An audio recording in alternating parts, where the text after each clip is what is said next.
I know everyone is looking for some new words to enrich their vocabulary.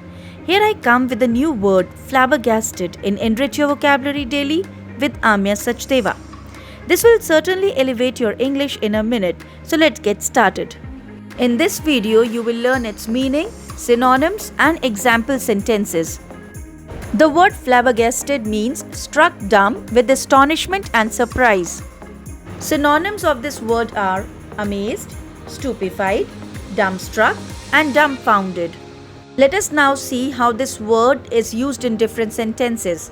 Number 1.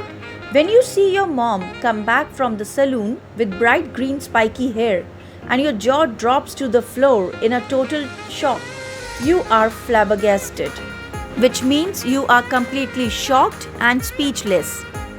Second sentence. Everybody was flabbergasted when I announced I was going to emigrate to Australia. Next sentence.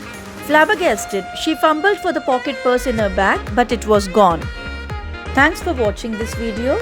Happy learning. Kindly like, share and follow this channel. And don't forget to subscribe it. Waiting for your valuable comment and stay blessed.